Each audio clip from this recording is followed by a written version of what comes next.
Jakarta, akhirnya telah diumumkan bahwa Asnawi Mangkualam dan Muhammad Ferrari yang akan mewakili timnas Indonesia di ASEAN All-Star.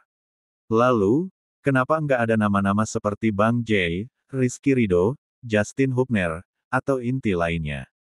Alasannya, mungkin karena jadwal yang mepet dengan Garuda Kaling karena ASEAN All-Star bermain pada tanggal 28 Mei. Sedangkan timnas Indonesia akan bertanding pada tanggal 5 Juni yang kemungkinan di sebelum tanggal 5 Juni pun ada pertandingan persahabatan.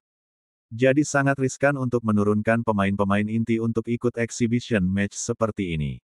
Federasi Sepak Bola Malaysia, FAM kembali menjadi sorotan tajam setelah secara implisit tidak mengakui keterlibatan timnas Indonesia dalam pembentukan tim ASEAN All-Stars yang akan menghadapi Manchester United pada Mei tahun 2025 mendatang. Keputusan ini memicu gelombang reaksi keras dari publik, terutama dari Indonesia yang merasa kontribusi para pemainnya di level Asia Tenggara kerap kali diabaikan. Tim ASEAN All-Stars adalah inisiatif dari Federasi Sepak Bola ASEAN AFF yang bertujuan mempererat solidaritas antar negara Asia Tenggara sekaligus mempromosikan perkembangan sepak bola di kawasan tersebut. Sejak pertama kali dibentuk, tim ini berisikan pemain-pemain terbaik dari negara anggota AFF.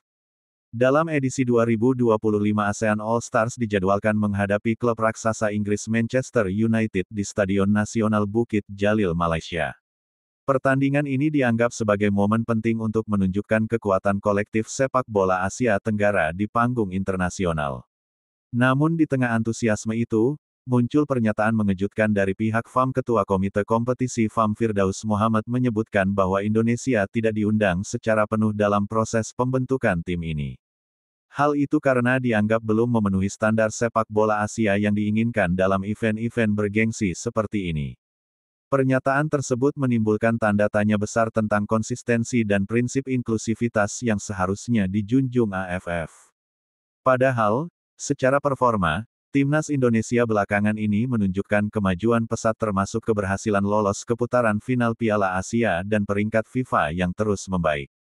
Di tengah ketidakjelasan tersebut, muncul kabar bahwa dua pemain timnas Indonesia Asnawi Mangkualam dan Muhammad Ferrari dipertimbangkan untuk bergabung ke ASEAN All-Stars. Kabar ini kembali menambah lapisan kontroversi karena di satu sisi FAM tidak mengakui timnas Indonesia secara keseluruhan, namun di sisi lain tetap melirik pemain-pemain individunya.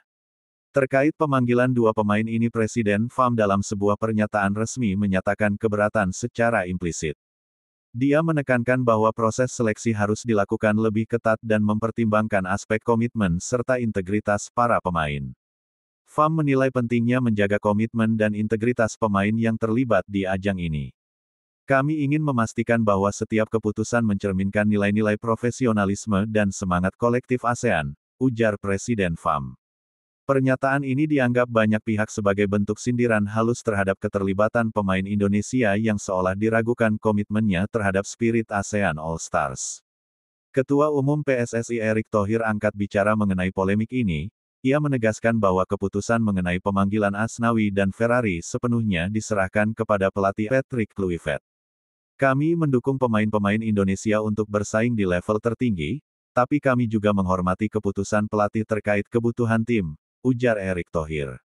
Erick juga menyerahkan bahwa fokus utama PSSI saat ini adalah persiapan timnas menghadapi babak lanjutan kualifikasi Piala Dunia sehingga keterlibatan pemain dalam ASEAN All-Stars harus benar-benar dipertimbangkan secara matang. Di media sosial gelombang protes dan kekecewaan mewarnai tanggapan para supporter Indonesia. Banyak yang merasa bahwa sikap FAM tidak mencerminkan semangat persatuan Asia Tenggara yang menjadi prinsip dasar AFF. Sejumlah pengamat sepak bola Asia Tenggara mengingatkan bahwa jika ketidakadilan ini terus terjadi maka upaya memajukan sepak bola kawasan melalui kerja sama kolektif akan terancam. Kalau solidaritas ASEAN hanya slogan tanpa implementasi nyata, jangan harap sepak bola kita bisa mengejar ketertinggalan dari Jepang, Korea bahkan Timur Tengah, ujar seorang analis olahraga asal Thailand.